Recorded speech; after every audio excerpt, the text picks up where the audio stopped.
Hello, good afternoon.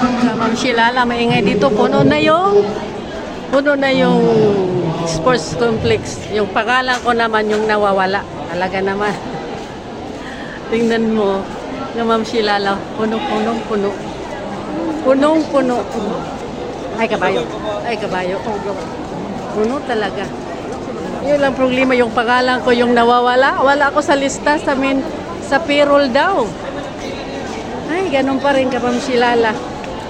Inaalat tayo Inaalat tayong daming estudyante, educational plan, assistant sa City Hall ng Calbayog City. Ang daming estudyante. Ka, Ma'am Shilala, yung pangalan ko ang nawawala.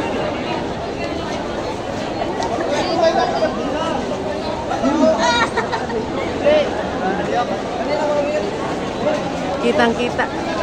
Kanina malit pa lang. Ilan pa lang kami kanina. Ngayon talaga tingnan mo. Hindi mahulugan ng karayom. Yung sports complex ng Calbayog. Yun lang.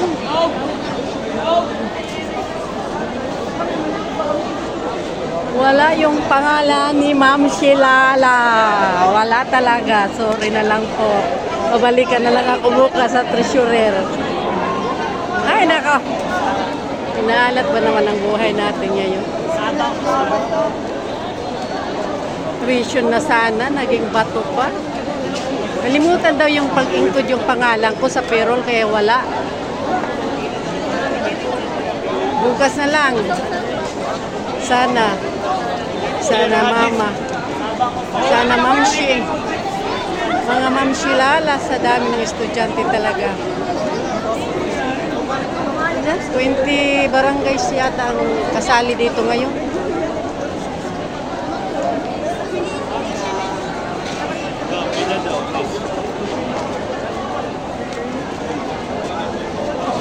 Dami no.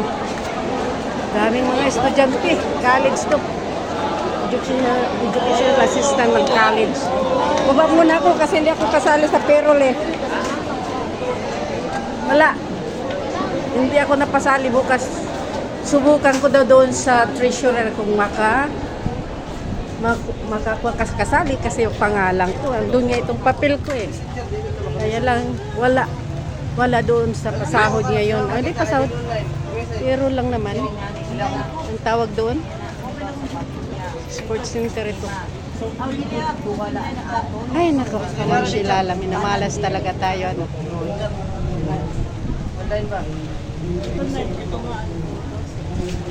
Hatid na lang ako mamaya ng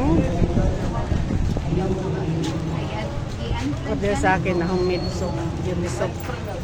Wala akong magawa. Subukan ko na lang bukas sa treasurer sa City Hall. Kung makuha ko yung training kong educational assistant ng anak ko. Subscribe na lang kayo. Subscribe na lang ka, Ma'am Shilala, para wag na tayong pumila. Naalat naman talaga ang buhay natin, Bye! Like and share, subscribe, Ma'am Shilala. Bye!